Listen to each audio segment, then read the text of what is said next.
Oui, Ah non, non, mais non. vous aimez bien les petits détails comme ça.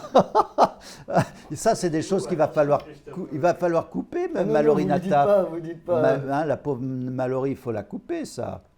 Et elle s'en est peut-être sortie, d'ailleurs. Enfin, fermons la parenthèse. Mais, Mais on peut carrément. ah oui, vous êtes féroce. Mais non, non, non. Ku bene imat, bene takinat. Bien, d'accord.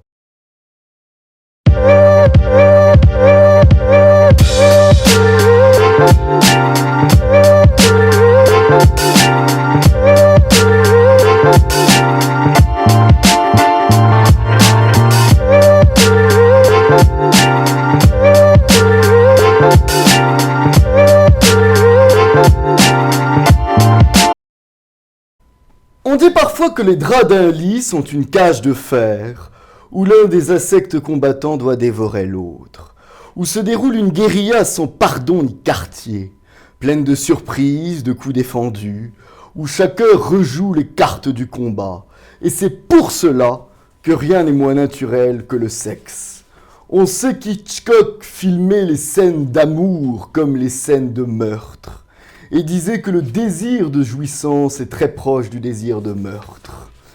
On sait que les pulsions sexuelles sont foncièrement sauvages et asociales, qu'elles se rient de la norme morale et que la norme n'y sert que d'excitant supplémentaire.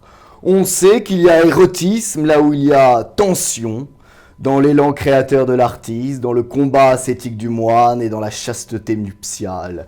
Et on sait enfin que le plaisir est l'averse du bonheur et que l'orgasme est bien souvent le spasme du désespoir. Et c'est pour cela que nous allons parler ce soir de BDSM, d'obsession, d'homme-plan, de Mato Grosso, de nains qui jouent dans des films porno et de toutes ces choses avec Christophe Beer. Enchanté, bonsoir, mais c'est très bien résumé tout ça. Oui, J'ai presque plus rien à dire. ça tombe bien. Non, la tension, oui, c'est l'érotisme sous toutes ses formes, d'où le titre d'obsession. Hein. Les obsessions avec un S, elles sont multiples, donc c'est ça qui nous, à mon avis, qui nous maintient en vie. Alors ça s'appelle Obsession bis. Oui. C'est aux éditions Les Dilettantes et c'est toutes vos chroniques sur de l'émission ouais. Mauvais Genre. Une sélection. Ouais. Une sélection de. Il y a eu pourquoi bis? C'est un petit clin d'œil par rapport à ce qu'on appelle, certains amateurs appellent le cinéma bis, qui pourrait être, on dit aussi cinéma de genre, que j'aime moins comme étiquette. Bon. Mais bis, parce qu'il y avait déjà eu un premier Obsession il y a 5 ans, et donc on récidive, puisque l'émission Mauvais Genre, pour laquelle ces chroniques ont été rédigées, une émission de radio sur France Culture, continue, elle a dépassé les 20 ans d'existence, donc ça fait beaucoup de chroniques, et là c'est une sélection. Alors obsession, c'est un terme qui vous va très bien parce que je crois que vous le dites quelque part, vous êtes fondamentalement peut-être un collectionneur et un obsessionnel. Et on aurait l'impression que tous vos livres, tout ce que vous avez écrit, relève plus de l'idée fixe, de l'obsession, qui n'est pas la passion, c'est autre chose. Et vous avez une sorte de suite d'obsessions. Alors on va les détailler. Il y a le Mato Grosso, vous avez eu les nains, le cinéma, ce qu'on appelle série B, le cinéma, voilà. Là il y a des singes là derrière moi. Je suis passionné par les hommes qui s'habillent en gorille, en peau de gorille. C'était des acteurs qui travaillaient énormément à Hollywood depuis la fin des années 20 jusqu'au début des années 60. Après, il y a eu les effets numériques. C'est un petit métier qui a disparu, mais on pouvait faire carrière si on avait une bonne peau de gorille. Souvent, ces acteurs qui étaient des cascadeurs se fabriquaient leur propre peau. Donc tout ça me fait rêver. Ça a disparu, ça. Comme oui, le lancer de nain, c'est des choses qui sont complètement. Oui, je crois que c'est dommage parce que le nain qui se faisait lancer, c'était au début des années 90 et qui ensuite a eu un procès parce qu'on l'accusait en fait d'attenter à sa propre dignité humaine. C'était toujours ce foutu paternalisme qu'on veut imposer aux autres. Et lui, il s'était défendu en disant mais je suis devenu mon propre entrepreneur, j'emploie aussi même un personnel, je gagne ma vie dans les boîtes de nuit, je suis habillé comme un ces footballeurs américains avec des genouillères et des choses comme ça. Je sais très bien ce que je fais. Les gens, ça les amuse de me lancer. Et moi, je suis sorti de ma condition de ce que la société appelle un handicapé, puisqu'il vivait chez sa mère avec une allocation handicapée. C'est plutôt humiliant finalement. Chien, il devient ce qu'il est. Non, mais devient ce qu'il est, mais on l'a empêché après. Et puis il y a eu Mimi Malti à la télévision qui s'est pris le bec avec lui. Lui, il n'avait pas l'habitude de parler en direct. Il a été un peu comme tétanisé. Il ne demandait rien à personne. Tout ce qu'il voulait, c'était qu'on le lance. Oui, et d'ailleurs vous avez fait Ce nain que je ne saurais voir, oui. qui est un très beau film, série documentaire sur les nains. Et il y avait Jean-Yves Tual, qui a été un nain célèbre, qui avait joué dans Le voleur d'arc-en-ciel de Jodorowsky, et aussi dans Astérix et Obélix contre César. Et c'est extrêmement intéressant, les nains. Moi je voulais, notamment je pense que vous avez connu beaucoup de nains. J'en ai un petit peu, oui, Jean-Yves, je l'ai connu, puisqu'il joue dans mon documentaire. Est-ce que j'ai connu beaucoup de nains? Je m'intéressais à énormément de nains, mais je n'ai pas eu la chance de tous les connaître. Il y a beaucoup de nains morts, en fait, aussi. Le nain meurt vite? Non, pas du tout. Non. Tous ces acteurs nains d'Hollywood ou Pierral, par exemple, sont des hommes qui ont vécu assez longtemps. Le freak qui vit le moins longtemps, c'est souvent le géant. Alors évidemment, oui. Les géants ont une vie plus courte. Comme on dit, small is beautiful, donc il faut toujours plus... Peut-être, mais... Mais un très proche ami qui avait beaucoup travaillé avec Mimi Malti, il y a une chose très intéressante, le nain est quelqu'un de particulièrement hargneux. Peut-être que cette comédienne-là que vous venez de citer est hargneuse, mais... on leur donne des rôles hargneux. Là, moi, je reste toujours au niveau d'un amateur d'art ou d'un cinéphile. Je ne m'intéresse pas forcément à qui est derrière la peau du personnage. C'est les personnages qui m'intéressent. L'acteur, quand il fait son métier, pas le personnage social, je m'en fiche un peu. Donc, c'est ce que me disait Jean-Yves Tual dans le documentaire et que j'essayais de développer. On leur donne toujours des rôles très stéréotypés. Donc, effectivement, le nain est une figure qui a souvent été associée au mal, au cinéma fantastique. Il y a une très bonne scène dans Saturne à Manhattan avec Peter Dinklage, avant qu'il devienne la star, puisqu'il est devenu vraiment une star avec cette série. Peter Dinklage qui éclate de colère sur un tournage. C'est l'histoire d'un film, un tournage qui se déroule tout le temps très mal. Il pique une colère contre le réalisateur en disant « J'en ai marre qu'on m'appelle tout le temps pour des scènes de cauchemar. Vous n'avez aucune imagination. Chaque fois que vous voulez faire un truc onirique, vous appelez un nain. On n'est pas là que pour ça. » Donc c'était le vrai problème des gens un peu qui dans leur physique, tout de suite trimballe une histoire, un récit, c'est que souvent on leur plaque des idées reçues, des stéréotypes. Oui, et ça m'a rappelé votre livre, un film que j'adore qui est Freaks. Oui, mythique. Alors il y avait l'homme éléphant, la femme homard, le siamois, le nain. Et même, il y a une chose, il faut le dire aussi, il y avait autrefois des gens qui avaient des trognes extraordinaires, des becs de lièvre, et tout ça a complètement disparu de par l'IVG. Mais ces trognes, toutes ces difformités étaient une matière cinématographique absolument sublime. Oui, moi, là, vous prêchez un convaincu. Je suis fasciné depuis toujours par les phénomènes de foire, ou simplement au cinéma par ce qu'on appelle les gueules. Et j'ai été un admirateur, avant de travailler avec lui, de Jean-Pierre Mocky. Bien sûr, on va en parler. Parce que son cinéma est un cinéma hérité du cinéma français des années 30, avec tous les grands seconds rôles, et il y avait toujours des têtes extraordinaires. Et j'ai été son chasseur de têtes quand je suis arrivé à Paris. Alors j'allais dans la rue, partout, dans des cafés, partout. J'essayais de trouver des gens avec des têtes bizarres. Enfin, c'est difficile à expliquer. Ça a disparu, pourquoi? Parce que l'IVG, parce que la chirurgie esthétique, parce que les canons de beauté, parce que... Ça a disparu, il y en a encore quand même, mais... Par exemple, je parlais, c'est dans le tout premier volume d'Obsession, commence avec la nécrologie de Pierral. Parce que, en fait, quand Pierral est mort, c'était donc, je crois, en 2000 ou 2001, j'ai fait une nécrologie pour Mauvais Genre. C'est là que il y a eu un déclic. On s'est dit, ah, mais c'est formidable cette façon de concevoir une chronique qui est à la fois lue et dite. Et c'était grâce à Pierral. Alors, Pierral, il a eu des parents formidables qui l'ont tout de suite accepté. Mais il a écrit ses mémoires. Tout ça est dans ses mémoires vues d'en bas, qui sont. Le titre est très drôle et les mémoires sont vraiment. Souvent, les mémoires d'acteurs sont épouvantables. On peut même dire que c'est très. Oui, alors moi, c'est le drame de ma vie. Quand je reçois des acteurs, je crois que j'ai toujours une envie de suicide en lisant. Ne recevez plus d'acteurs. Voilà, en lisant les mémoires. Premièrement, ils ne les ont pas écrites, donc c'est toujours écrit dans le même style. Deuxièmement. Ça ne met absolument. Oui, ce que je veux dire, c'est toujours des anecdotes dont on s'en fout complètement. Mais oui, c'est ça n'a aucun intérêt. C'est creux. Pierral, il parle de sa vie, de comment il a été abordé par Cocteau et comment le cinéma l'a sauvé. Et alors, il dit un truc qui est très poignant, parce qu'il y a des moments extraordinaires dans son livre. Il dit que il avait rencontré des spécialistes, toujours ce regard médical posé sur lui.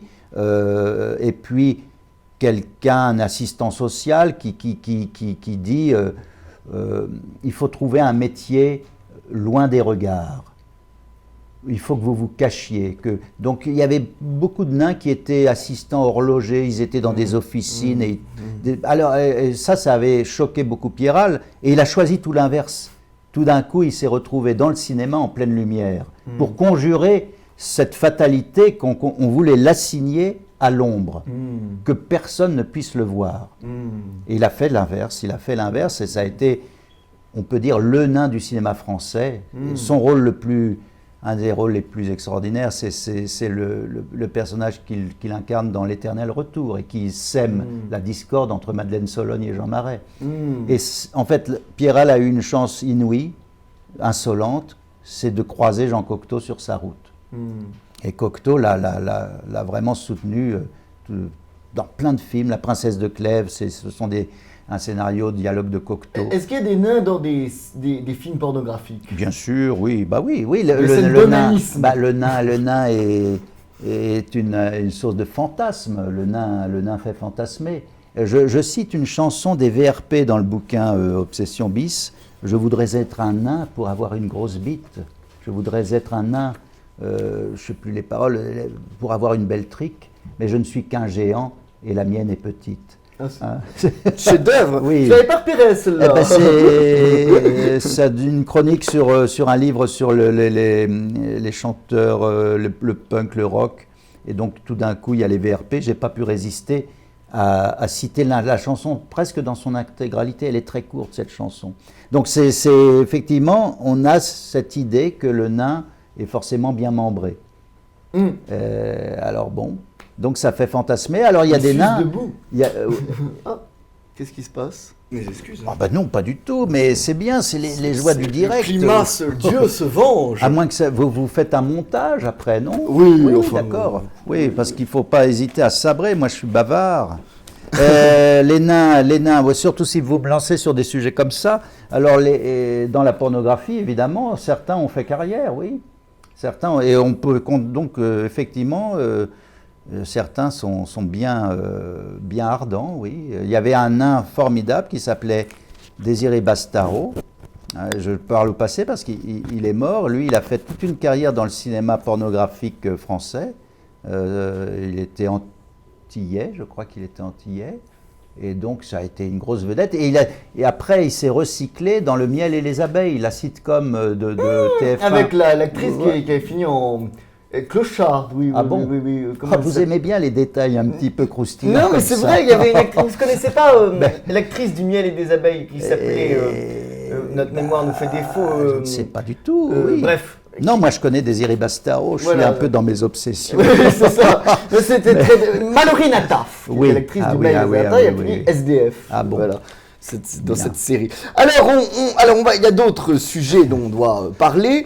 Quand même, quelques mots sur Jean-Pierre Mocky, parce que vous êtes, à partir de 91, l'assistant de Jean-Pierre Mocky. Oui. Vous jouez quelques rôles pour lui, notamment un vieillard mutant, une femme de procureur. Oui. Et j'avais quelques questions sur Jean-Pierre Mocky. Déjà, vous dites une chose sur Jean-Pierre Mocky, vous dites « J'envie son absence totale de politesse.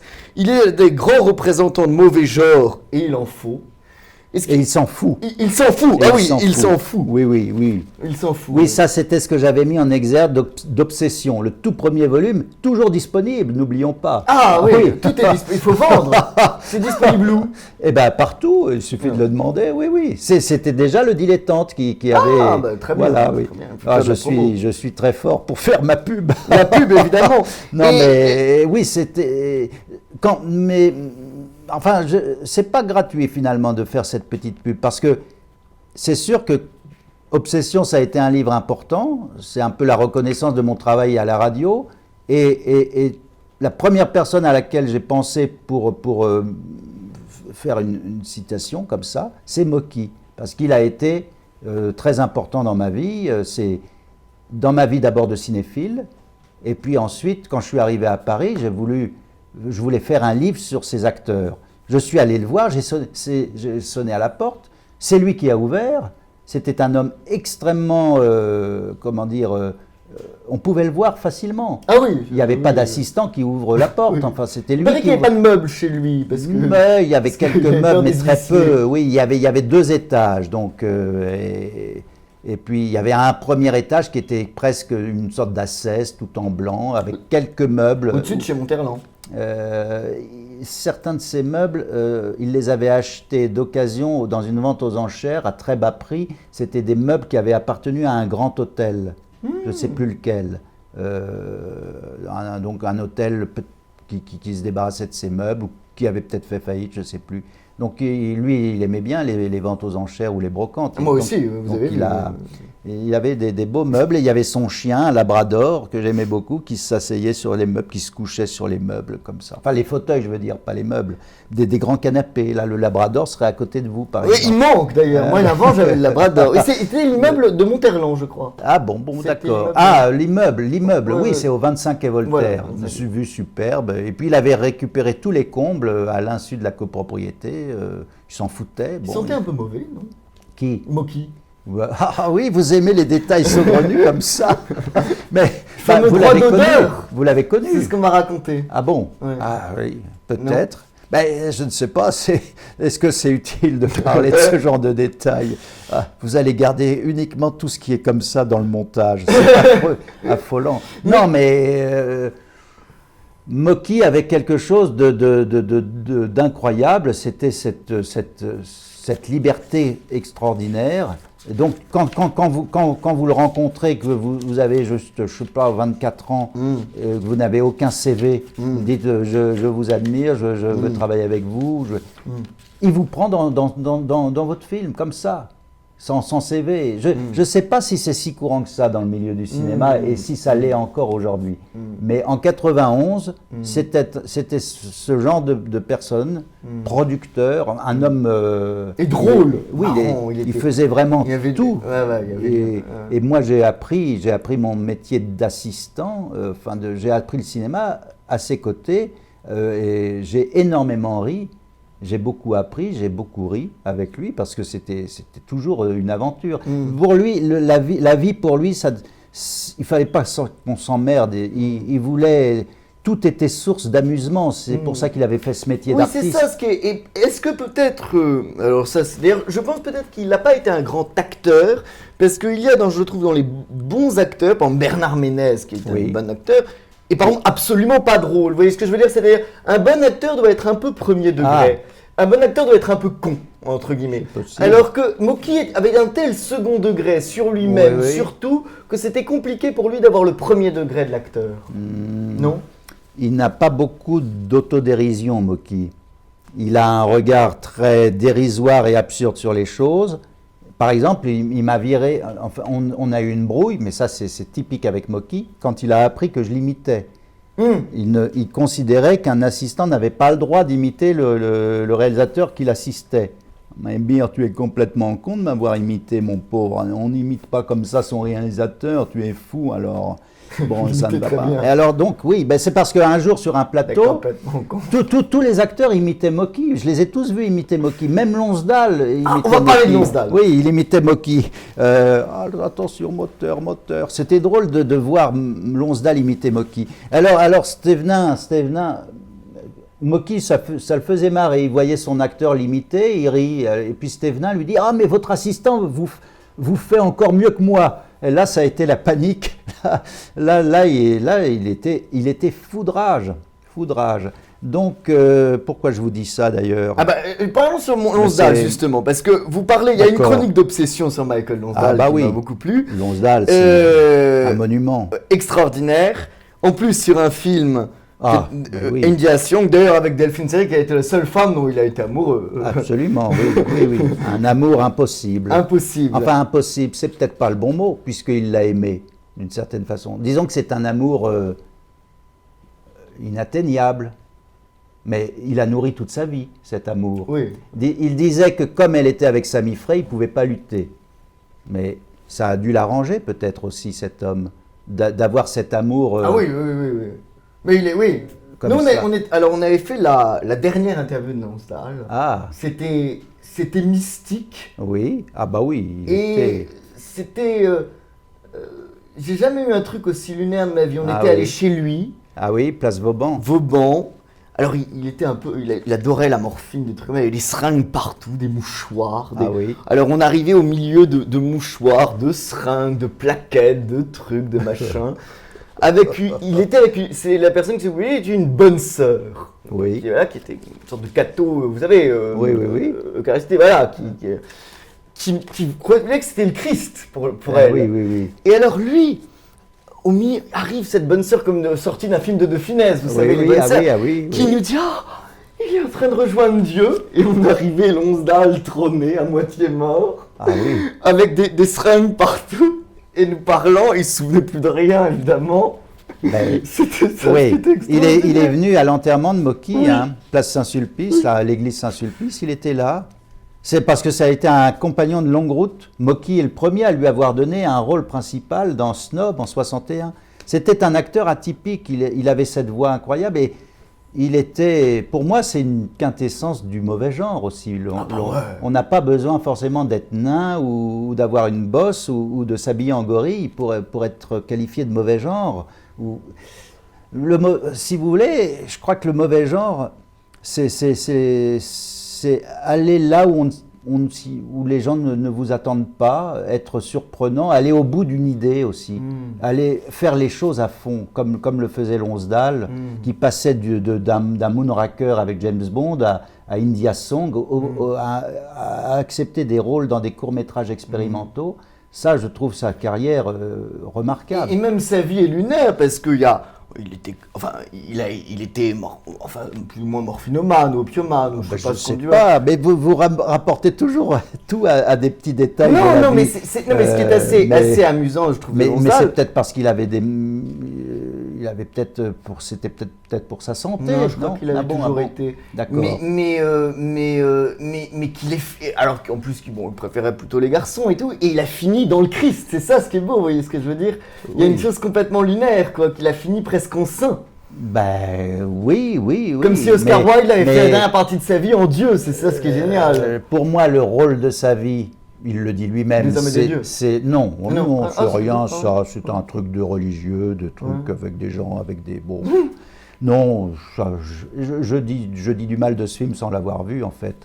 Je revendique le droit de parler de certains films sans les avoir vus. Non, mais je sais pas, Des hommes et des dieux, ça doit être bien. Oui, ça doit être bien, ça doit plaire à des gens qui aiment la religion. Non, le rôle de sa vie, c'est le vice-consul. Mais il y a une image fabuleuse dans la carrière de Lonsdale, c'est quand il tourne avec Buñuel, le fantôme de la liberté. Il invite des moines, justement, dans sa chambre d'auberge. C'est une sorte d'auberge espagnole où il y a tout. Les moines pensent qu'ils vont jouer aux cartes. Et puis il y a une dame tout en cuir qui surgit. Lonsdale est dans la salle de bain en train de se préparer. Il enlève sa veste et il a un pantalon ajouré au niveau des fesses. Et après il revient. Les moines jouent aux cartes comme ça. Et puis on entend Lonsdale qui dit « Fouette-moi maintenant, salope, fouette-moi, fouette-moi ». Et ça, c'est Lonsdale. C'est le Lonsdale en 1974 qui osait ce genre de choses, qui après se retrouvait dans Monsieur Klein de Lauzet. C'est une carrière vraiment... Hibernatus même. Hibernatus aussi. Je veux dire, Les Hommes et les Dieux, il a eu un César, je crois, je sais pas, bon, mais c'est le film ne vaut que pour... C'est le sujet, le héros du film, en fait. Parce que c'est un sujet, une histoire vraie, poignante, avec des gens qui meurent. Non, mais là où Lonsdale, là où il est... Mais c'est pas du grand cinéma, c'est plutôt... tout d'un coup, le cinéma se met au service d'une histoire que tout le monde connaît, ou que tout le monde a envie de voir sur l'écran. C'est pas un film de Lauzet, c'est pas un film de Buñuel. Mais ça correspond à la dernière partie de la vie de Lonsdale. Oui, ça a un sens. Mais je pense que la dernière partie de Lonsdale est décevante. La dernière partie de sa vie, c'est des rôles moins excitants. Il est dans le procès de Wells aussi. Il joue d'ailleurs un curé dans le procès. Il est en haut d'une chaire comme ça, avec Anthony Perkins en bas. Je pense les cinéphiles ne peuvent pas s'y tromper. Quand on parle de Lonsdale, ce sont ces rôles-là qu'on évoque, pas les trucs de curé. Alors, il y a d'autres choses dont on doit parler aussi. Bartleby qui est dans le bouquin aussi d'ailleurs. Bien sûr. Bartleby, là, il est formidable. C'est une dramatique télé de Maurice Ronet. C'est lui qui est face à Maxence Melfort, qui joue le personnage de Herman Melville. C'est toujours des aventures comme ça, un peu bizarres, un peu troubles. Il était très doué dans les personnages troubles. Par exemple, dans le film Nelly et Madame Arnaud, il est ce personnage qui vient tout le temps demander de l'argent à Michel Serrault. On ne sait pas trop qui il est, ce qu'il a fait. On dirait un personnage de Modiano qui surgit comme ça dans le film. Justement, je pense parce qu'il était au premier degré, j'ai l'impression que les... Ah, votre histoire de premier degré, je me souviens, on parlait de ça à propos de Mocky. Oui. De toute façon, il y a une chose qui est sûre. Je ne sais pas si les acteurs doivent être au premier ou au deuxième degré, mais... On peut être un excellent acteur, on n'a pas besoin d'être entre guillemets intelligent, on peut être bête. Mais l'intelligence, ça mérite un débat entier. Qu'est-ce que c'est exactement? L'intelligence d'un acteur, c'est particulier. D'abord, il faut se mettre au service d'un univers et d'un réalisateur, et puis ensuite, il faut accepter de se laisser un peu perdre comme ça, comme une sorte de vertige. Donc, c'est très instinctif, à mon avis, c'est comme ça que je vois les choses.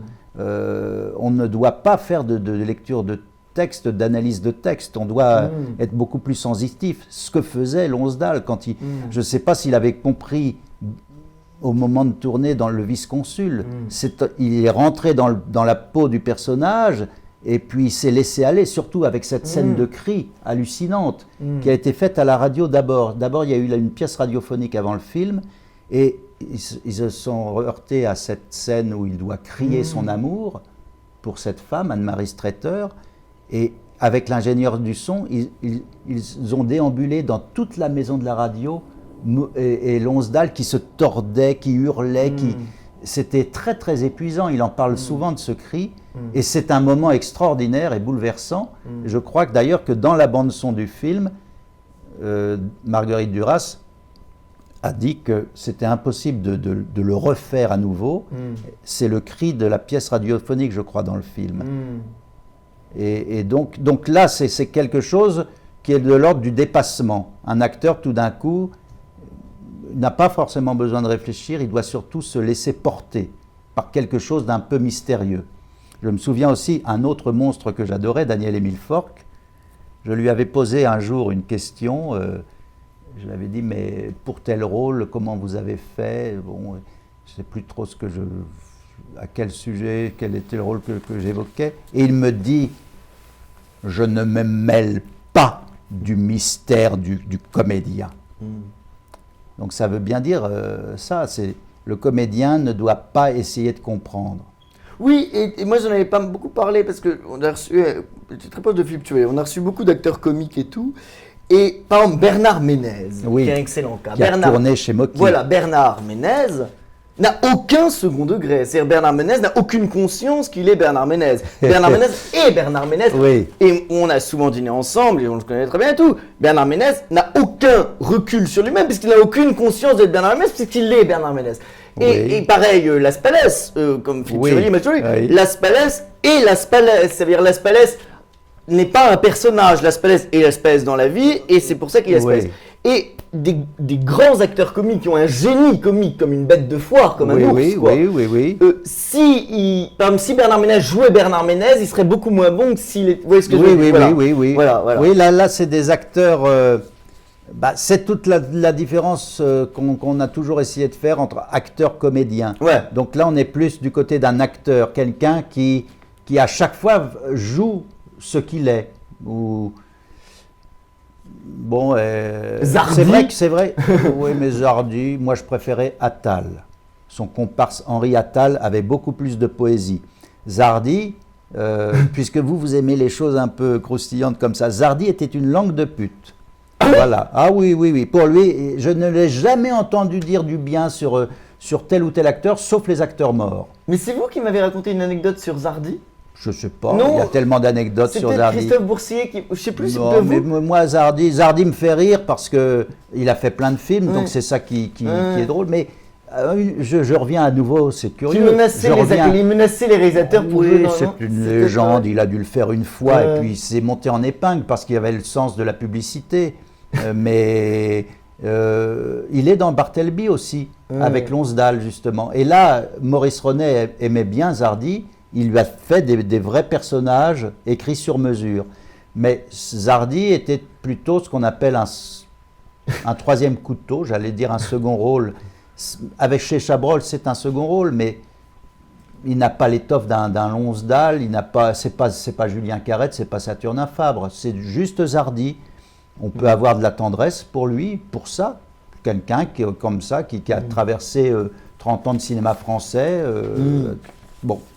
Mais moi, je trouve qu'Henri Attal, qu'on a toujours tendance à oublier, parce que Zardy se met tout le temps en avant, il est très égocentrique, Zardy.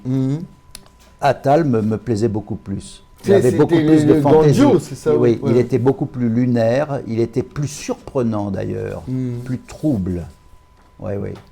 Alors, on va parler quand même un peu du Mato Grosso. Alors, après, on reviendra sur Obsession. En 1981, vous avez 15 ans. Vous découvrez, je crois que c'est dans un carrefour, au rayon livres, des ouvrages à 5 francs, réservés aux adultes. Il y a l'attelage humain et le masochisme au cinéma. Oui. C'est des trucs où... Alors, le attelage humain, je crois que les humains se transforment en chevaux. Oui. C'est cela. Vous êtes étourdi. Ah oui, c'est le mot. Ça vous dites, ça m'inocule mon poison. C'est l'histoire d'une riche américaine qui transforme une bonne amie et ses 2 filles en pouliches pour son haras du Mato Grosso au Brésil pour résorber leurs dettes. Oui, c'est ça, oui, c'est pour résorber leurs dettes. Il y a toujours on ne fait pas ça gratuitement. C'est un piège qui se referme comme ça. Oui. Et pourquoi vous aimez tellement les transformations? Tiens, pourquoi? Mais c'est vrai que par exemple au cinéma, pour moi, un des acteurs fétiches, c'est Lon Chaney. Qui se transformait tout le temps. Il y avait à Hollywood, on disait ne marchez pas sur une araignée, ce pourrait être Lon Chaney. Il avait cette capacité. Mais la transformation, je crois que c'est pour aller toujours peut-être au-delà des apparences, où c'est comme une métamorphose, je pense peut-être. C'est une métamorphose, mais là, je réponds un peu de façon générale.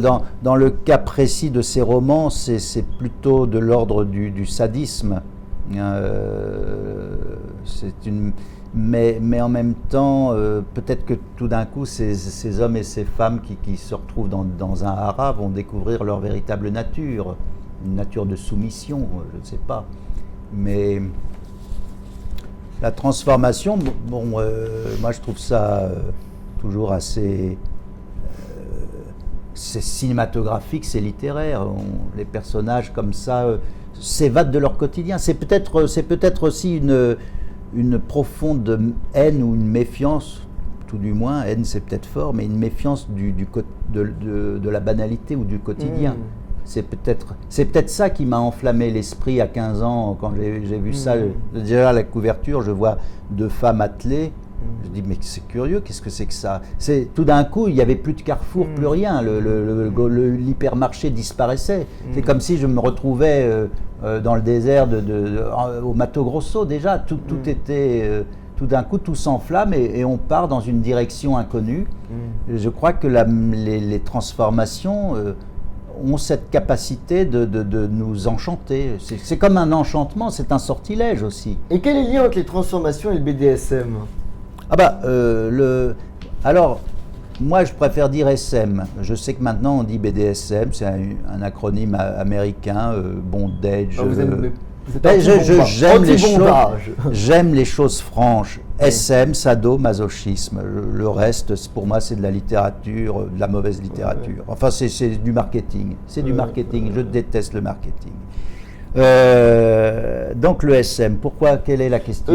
Est-ce que les transformations ont un lien avec le SM? Oui, parce que si tout d'un coup par exemple le chien ou la chienne, quelqu'un qui se comporte en chien ou en chienne, ça peut être vécu comme quelque chose d'humiliant. C'est un rabaissement de la dignité humaine. Cette foutue dignité humaine, il faut bien de temps en temps la rabaisser. Il faut bien qu'elle serve à quelque chose. C'est-à-dire que le SM encore une fois, c'est comme beaucoup de choses qui m'intéressent, c'est un terrain de liberté où les carcans, bizarrement, même si on est corseté, les carcans éclatent, tombent. On se libère complètement. Cette dignité humaine, on est souvent confronté dans notre vie courante à des petits patrons, des humiliations, des vexations permanentes, des humiliations parce que la société nous impose, etc. Le SM permet d'exorciser tout ça, surtout les rapports de pouvoir. Et puis alors, oui, bien sûr, heureusement qu'il faudrait respecter la dignité humaine, mais si tout d'un coup on érotise ceci en la conspuant, si on trouve du plaisir dans le rabaissement, tout est gagné. Alors j'ai quand même pas mal de questions sur le SM. Oui. Déjà, on me dit souvent que dans le SM, il y a peu de pénétration. En fait, c'est-à-dire au fond, il y a peu de sexualité dans le SM d'une certaine façon. Non, mais la sexualité ne se limite pas à la pénétration. Oui, mais ce que je veux dire, c'est que le SM, on dit souvent peu de pénétration. C'est quelque chose qui peut être très cérébral, mais il ne faut pas être dogmatique. La pénétration, il peut y en avoir, mais c'est vrai que ce qui est justement, le SM peut permettre un dépassement des choses très conventionnelles. Rien n'est plus conventionnel qu'une pénétration. Non, vous êtes d'accord? Oui. Voilà.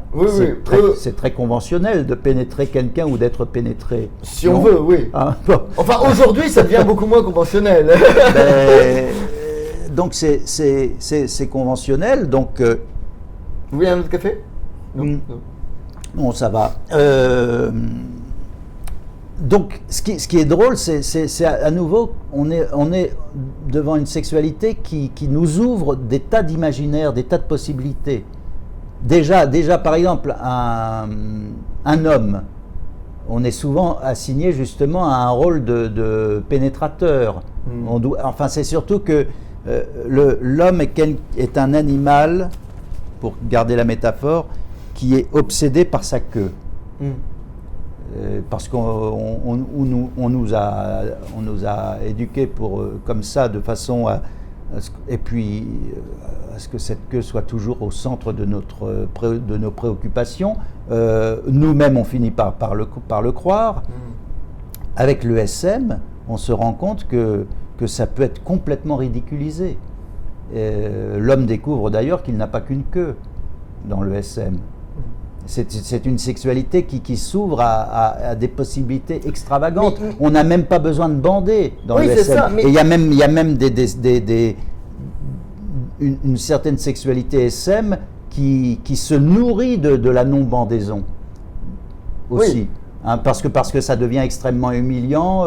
Le ou la partenaire peut peut comme ça se moquer du fait que son partenaire ne bande pas.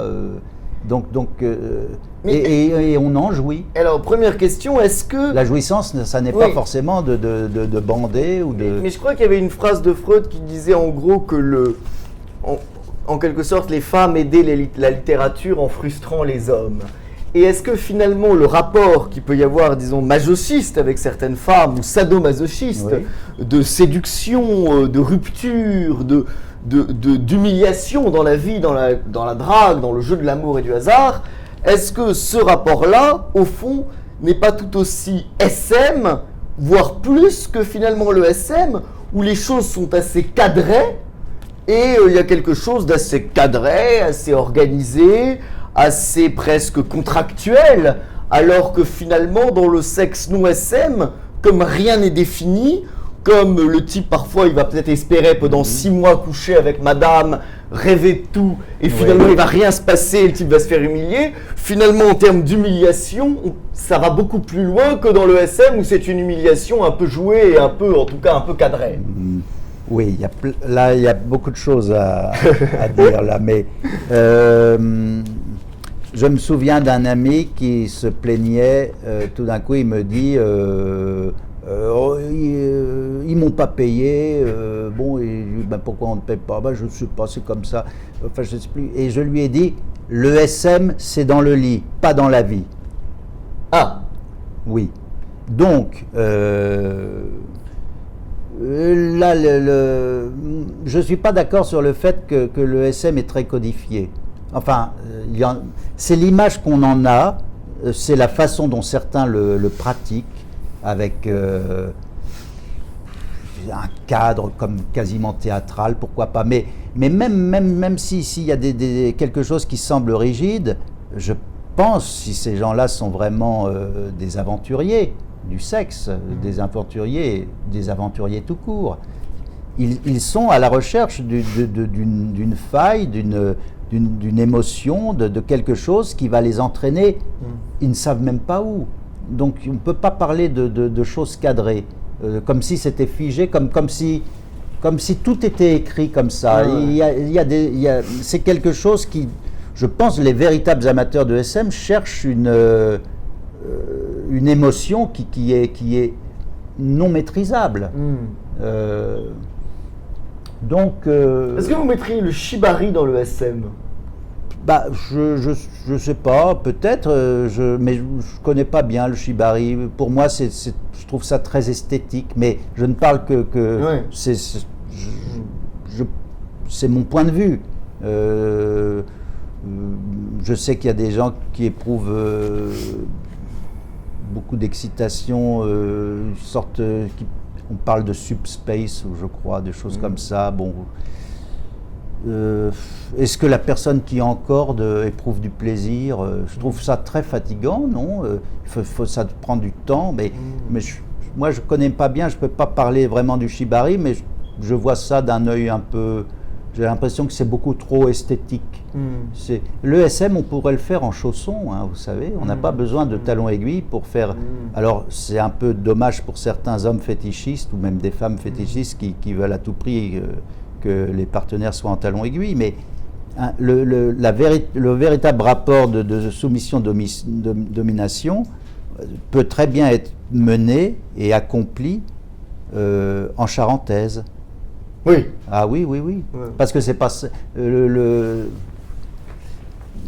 les fétichistes sont des gens qui adorent effectivement un certain nombre d'éléments auxquels se raccrocher, mais le fond de la chose n'est pas là.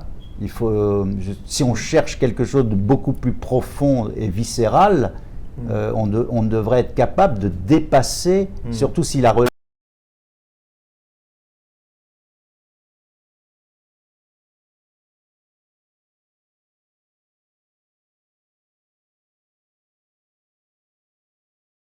ne suis pas assez connaisseur en shibari. C'est un peu péremptoire de ma part de dire ça. C'est pas grave. Ça surtout. Question sur le SM. Oui. J'ai toujours trouvé qu'il y a un côté un peu. Il faut technique, dans le sens, il y a pas mal d'outils, il y a toujours des instruments. Ça m'a toujours eu l'air quelque chose d'un peu compliqué à mettre en place. Vous savez, c'est comme certains...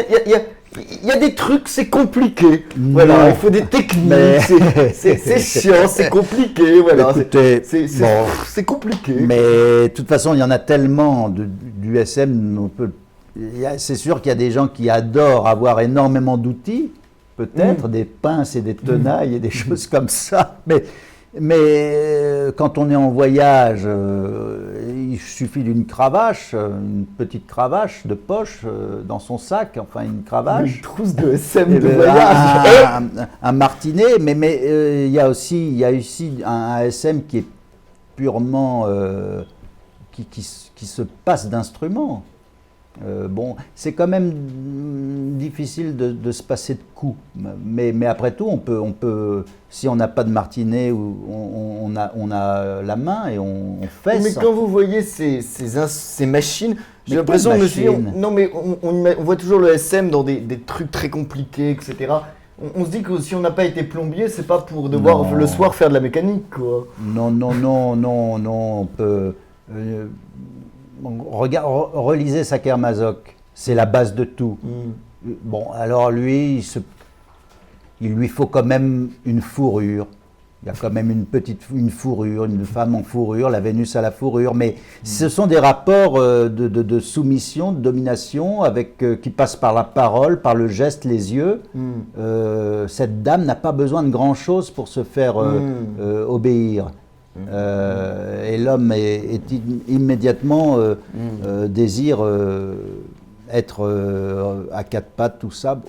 Il n'y a pas besoin de beaucoup de choses. Est-ce qu'une soumise peut porter plainte pour coups et blessures? Mais si elle a été, oui, bien sûr, si elle a été abusée. Non mais imagine, je vous donne un exemple précis. J'en avais parlé avec Pierre justement, parce qu'il a beaucoup été avocat de choses comme ça. Oui. Imagine une nana dans un club SM ou un mec, enfin on s'en fout, qui son truc c'est de se faire péter la gueule. Donc le type lui pète la gueule. Oui. Est-ce qu'après elle peut porter plainte en disant il m'a pété la gueule? Vous voyez ce que je veux dire? Est-ce que et parce qu'on pourra, je sais pas, parce qu'on peut très bien dire. Parce qu'aujourd'hui, je vous donne un exemple aussi par rapport, et là on va parler un peu d'actualité. Oui. Il y avait par exemple ces cas, je ne sais pas si vous, dans le monde du sexe, dans les films porno. Oui. Il y avait un réalisateur qui s'appelait Pascal Opé qui faisait des bukkake. C'était par exemple, alors il y avait une nana qui arrivait et elle faisait baiser par 250 mecs, souvent d'ailleurs africains, etc., sans capote, sans rien. Et le mec a été mis en prison, quasiment tous les acteurs aussi, parce qu'on a dit, on a le viol sous la caméra, parce que de toute façon, elle pouvait pas être consentante de baiser avec les 250. Elle pouvait pas être d'accord. Elle les connaissait même pas, on voit bien qu'elle est à l'ouest, etc. Et les mecs, qui sont, aujourd'hui, on va avoir tous des procès, se défendent en disant, non, c'était prévu. Elle avait dit, je veux baiser avec 250. Et on dit, non, parce qu'elle était sous emprise, elle aurait pas pu être d'accord de faire ça. Oui. Donc, est-ce qu'il n'y a pas le même problème dans le monde actuel avec le SM ? Non. Là, oui, le fait divers que vous évoquez là, il est en cours d'instruction. Peut-être que c'est réglé, je ne sais pas. Dans un rapport SM, c'est comme dans un rapport de couple. Il y a des viols conjugaux. Bien sûr. Donc là, on ne peut pas. C'est compliqué de raisonner comme de façon générale. Non, je crois pas.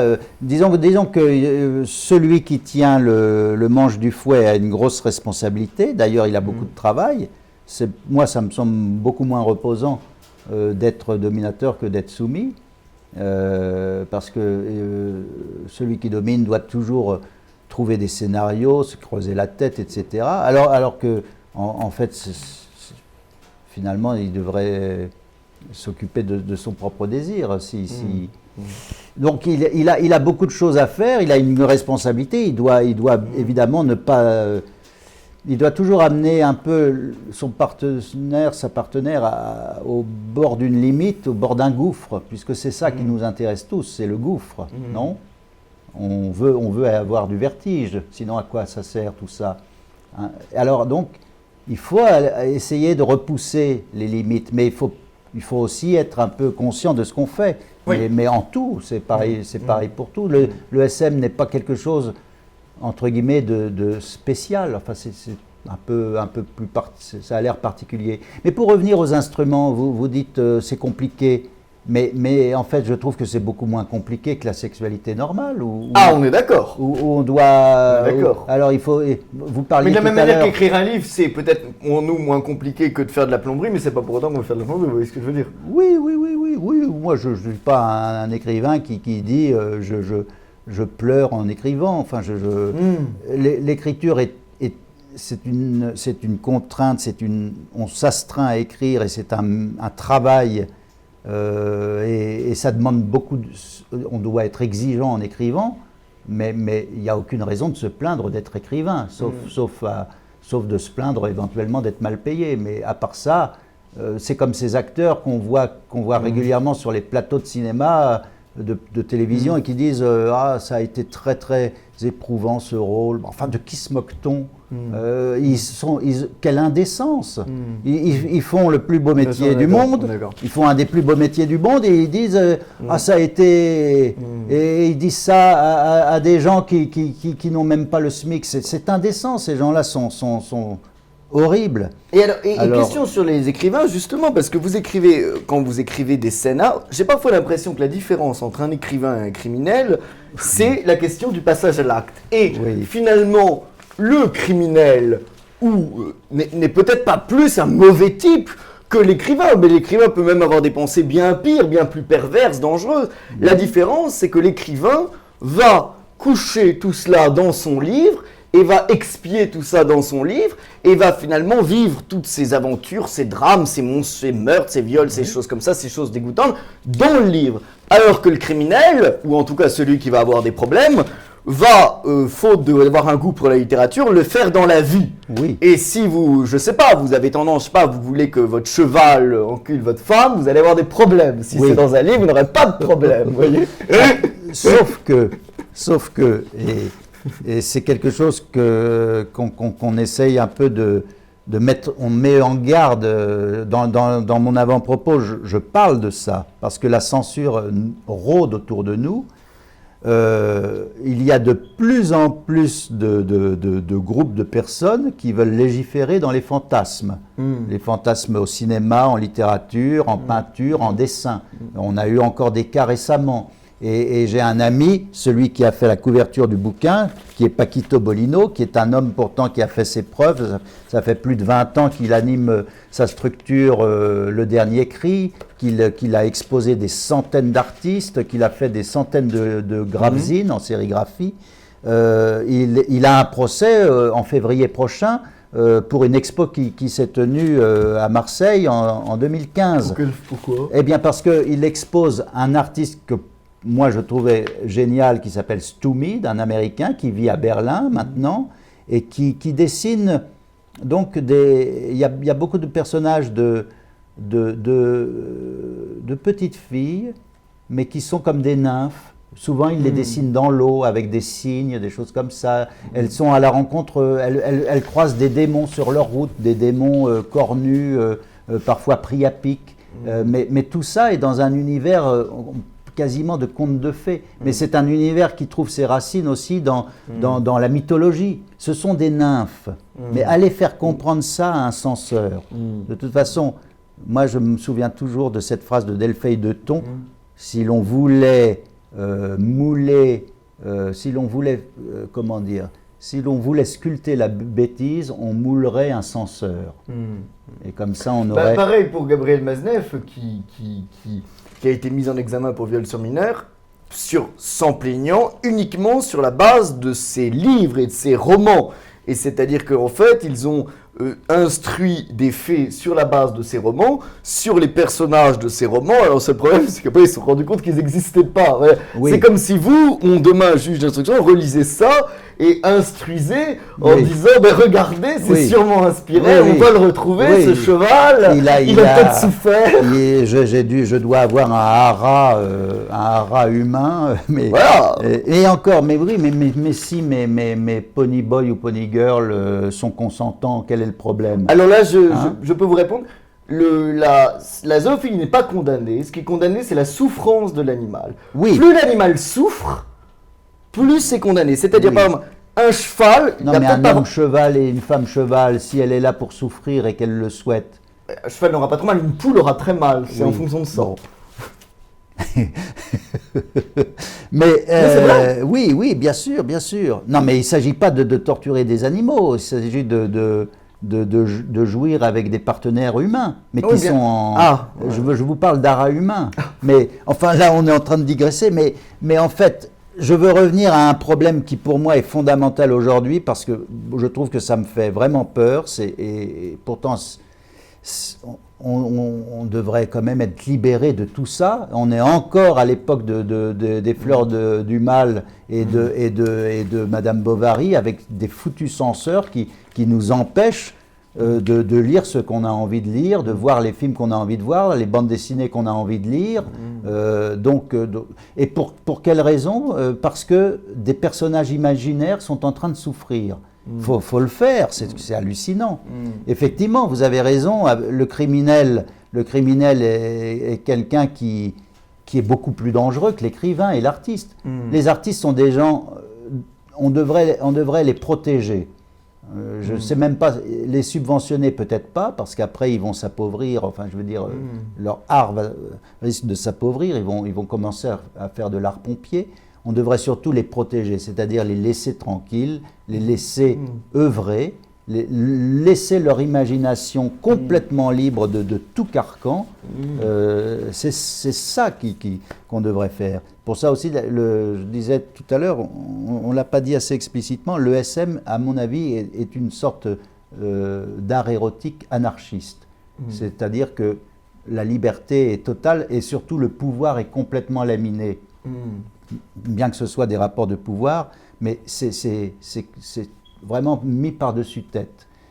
Tout d'un coup, le chef d'entreprise ne veut qu'une chose, devenir une lavette ou s'habiller en soubrette ridicule. Et donc tout ça est complètement mis sans dessus-dessous. Mais je voulais vous demander, et ça rejoint la question, est-ce que finalement, j'avais parfois l'impression qu'on revendique toujours, ou en tout cas on se prévaut toujours de ce qui, s'incarne le moins dans nos vies. Par exemple, ceux qui revendiquent toujours la morale sont souvent ceux qui ont parfois la vie la plus dissolue. Est-ce que ceux qui revendiquent le SM sont parfois des gens très tranquilles? Vous voyez ce que je veux dire? Par exemple, un mec comme Jean-Pierre Mocky, qui avait peut-être une sexualité délirante, ne revendiquait pas du tout le SM ou des trucs comme ça. Alors que peut-être il avait une sexualité bien plus hard que ceux qui revendiquent le SM. Ça, je sais pas. Non mais vous voyez ce que je veux dire? C'est que j'ai l'impression que peut-être souvent ceux qui se revendiquent du SM sont souvent des gens un peu pépères, tranquilles. Bon, non, je sais pas, vous avez peut-être des gens précis en tête, mais moi je crois quand même, je pense que ce sont des aventuriers, ce sont des gens qui osent aller au bout d'un fantasme. Donc ça, c'est pas donné à tout le monde, parce que beaucoup de gens vivent toute leur vie à côté de leur fantasme, ou même les refoulent complètement, ou osent croire qu'ils n'en ont pas. Donc les gens qui font du SM, c'est comme si d'autres grimpaient D'ailleurs, récemment, il y a eu un fait divers avec des tout à fait affreux, avec des gens qui grimpent des montagnes. Bon, finalement, c'est con de grimper une montagne. Ça ne sert à rien, enfin, je sais pas. Il y avait il y avait le guide qui mord dans le froid, et puis l'autre qui continuait de grimper pour avoir son record à la con.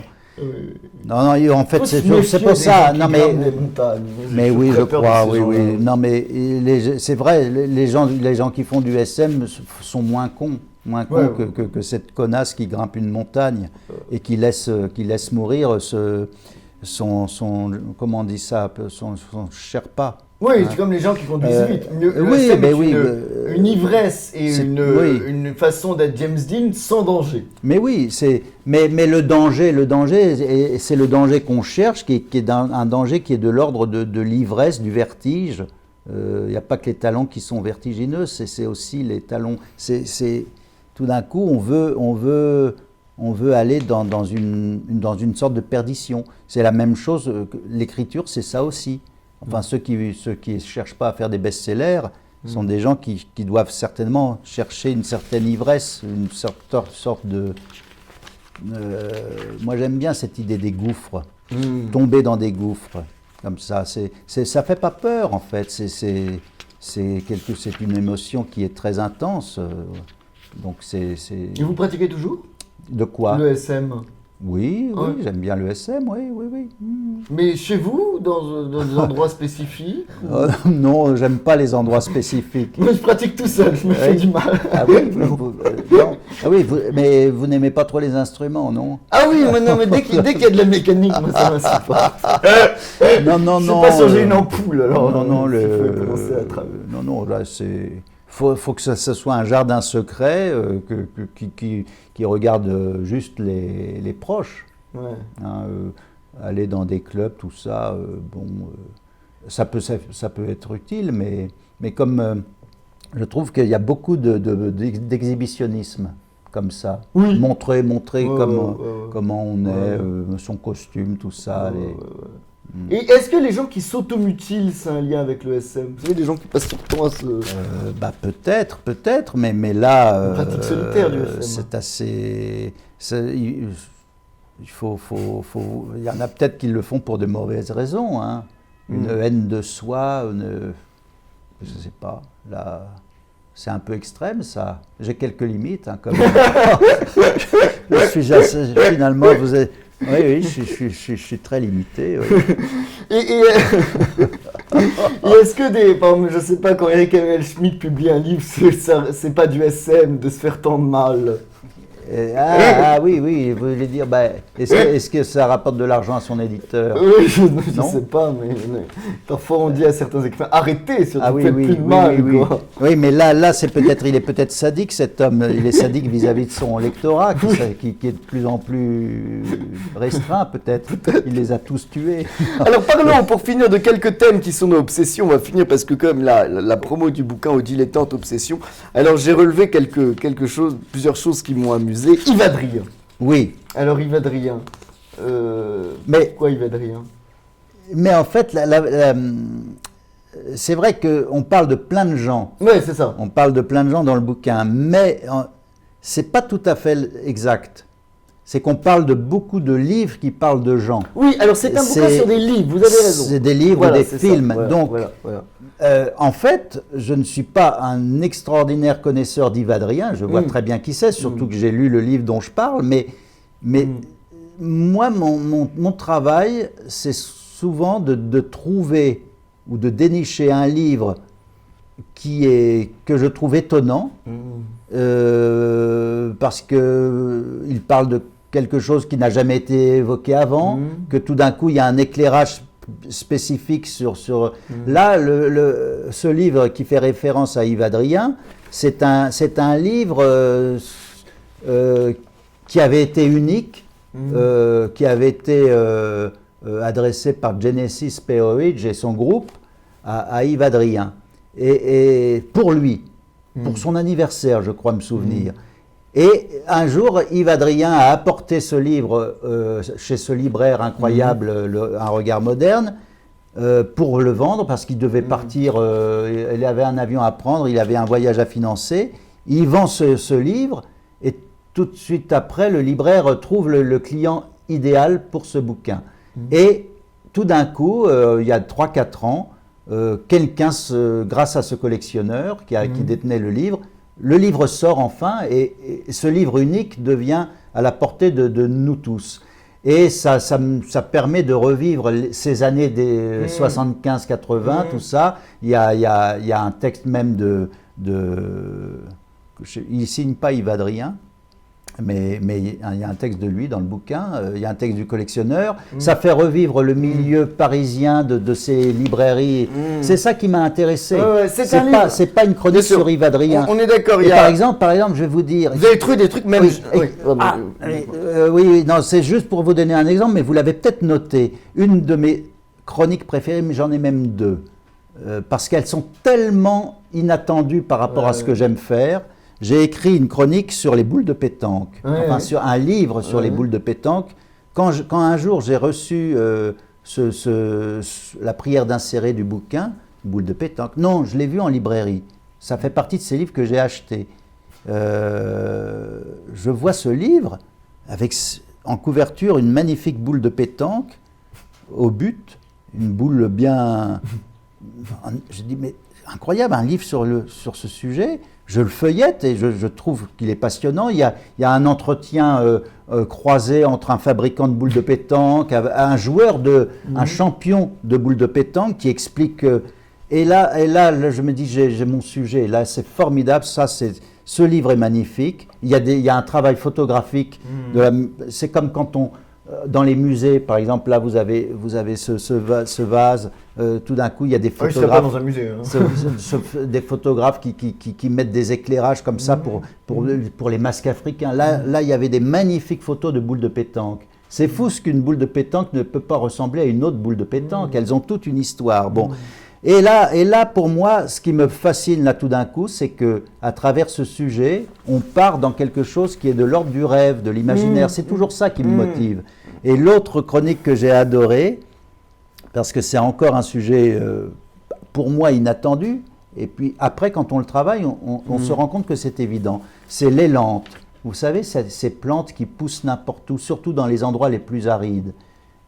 Tout d'un coup, alors il y avait un photographe qui a fait un travail photographique pendant des années dans l'Est parisien, a photographié des endroits où il y avait cette plante invasive, dit-on, parce qu'évidemment on considère que c'est une plante invasive, mais elle n'est pas invasive pour elle-même, elle vit sa vie. C'est nous qui disons que cette plante est inutile.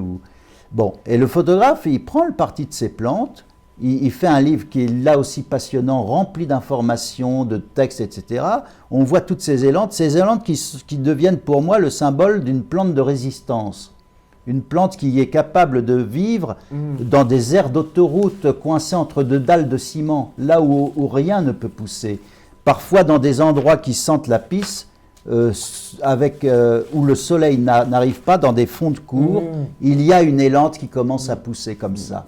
Et ça me passionne. Donc en fait, c'est souvent la façon dont les gens s'emparent d'un sujet,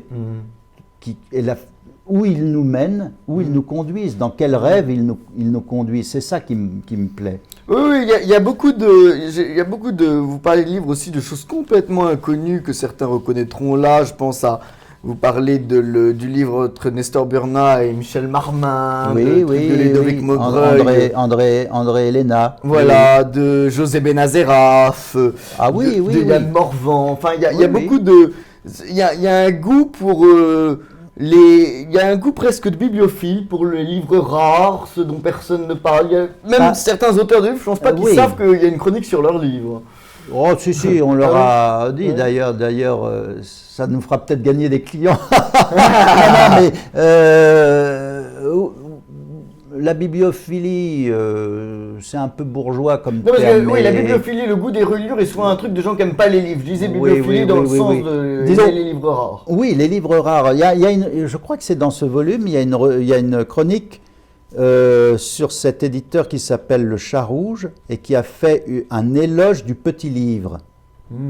Ça m'a bien plu aussi comme bouquin parce que tout d'un coup c'est un sujet inattendu. J'aime bien défendre des éditeurs minuscules ou dont on ne parle jamais, dont les médias entre guillemets mainstream ne parlent pas. Mais vous savez pourquoi on parle toujours des mêmes ? Parce que c'est des relations de copinage, il faut on arrose les rédactions de je ne sais combien de livres et puis il faut toujours parler du même livre, du livre du même auteur. Chaque année, il sort son livre en septembre comme par hasard et puis il faut en parler. Et puis c'est toujours les mêmes. Je ne parle jamais des livres qui sortent et jamais des livres qui sortent. Alors je ne reçois d'habitude que des gens qui ne parlent rien. Je suis un privilégié là. Oui, alors là c'est rare. Disons qu'on parle de l'Obsession qui est sorti il y a 5 ans et pas de celui qui va sortir.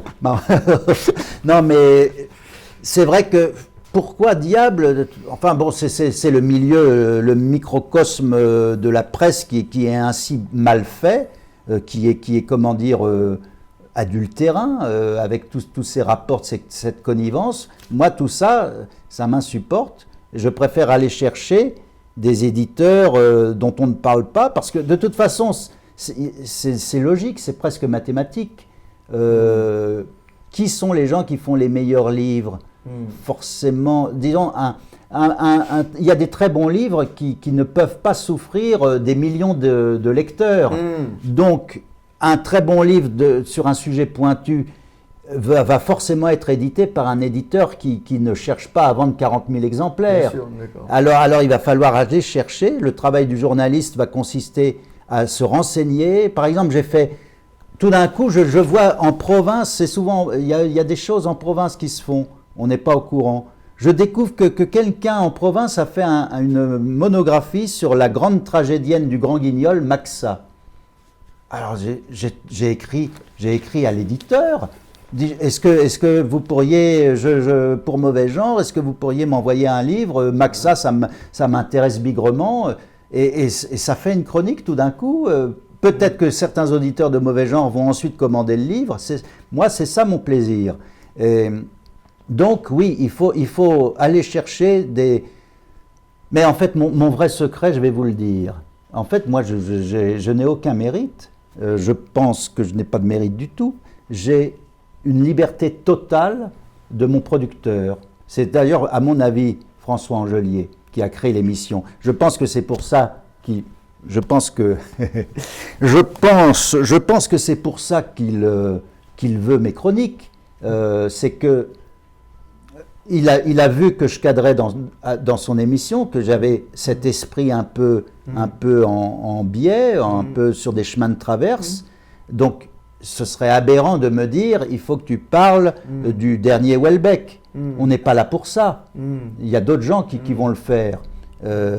Moi, je dois parler d'autre chose. Je dois parler d'un bouquin sorti chez Honoré Champion sur la figure du Hercule ridiculisé dans la littérature fin de siècle. Donc je me mets à parler de ces écrivains oubliés de la fin de siècle, Rachilde, des gens comme ça. Bon, de temps en temps, je parle d'un éditeur connu, mais parce que ça leur arrive aussi de faire des bons livres. Hein, vous êtes chasseur de livres comme vous avez été chasseur de gueule pour Monkey. Oui, voilà. Moi je chasse les livres, je traque les DVD, les films qui sortent de l'ordinaire. Enfin, en tout cas, c'est pour ça que je vous dis, j'ai pas de mérite. Je ne parle que de ce que j'aime. C'est ça ma force en fait. C'est mon plaisir, il est là. Et à mon avis, l'auditeur, puisque c'est d'abord de la radio, puis maintenant les lecteurs, ils ont envie, ils sont pas dupes. Ils voient bien que j'allais dire que je mouille. Mais oui, c'est ça, c'est une jouissance. L'écriture aussi, c'est une jouissance. Donc, je parle de choses qui me transportent. Et je ne suis pas du tout, par exemple, je me sens pas pareil que mes collègues à mauvais genre, qui sont des critiques de cinéma, des critiques littéraires. Je ne suis pas un critique. Je ne suis pas là pour analyser forcément les choses. Je suis surtout là pour transmettre une admiration, voire une fascination. Donc il y a oui, si vous voulez, oui. En tout cas, j'essaye de transmettre une passion que j'ai. Et il y a les nécrologies sont à ce titre assez révélatrices. Quand, par exemple, Rita Renoir, la tragédienne du striptease, c'est quasiment un texte d'amour, une sorte de... J'ai toujours besoin d'être fasciné par l'objet dont je parle. Je ne veux pas avoir le recul d'un chercheur, d'un universitaire, d'un critique. Je suis là un peu pour être ravi, dans le sens du rapt. Je veux être emporté par la chose dont je parle. Comme Léon Blois, tout ce qui arrive est adorable. Oui, voilà, hop, il faut être embarqué dans... Moi, c'est ça qui me plaît, et ça, c'est de l'ordre de l'ivresse. Christophe Bier, ça s'appelle Obsession bis, c'est aux éditions Le Dilettante. On peut retrouver ça dans toutes les librairies et aux éditions du Dilettante. Et aussi, je le rappelle, il y a Christophe Bier, L'Obsession du Mato Grosso, qui est aux éditions du Cendre. Et là aussi, vous avez Fleur de Mal. Ah oui, ça c'était bien. Merci beaucoup Christophe Bier, merci beaucoup à tous. Salut et fraternité. Merci beaucoup. On a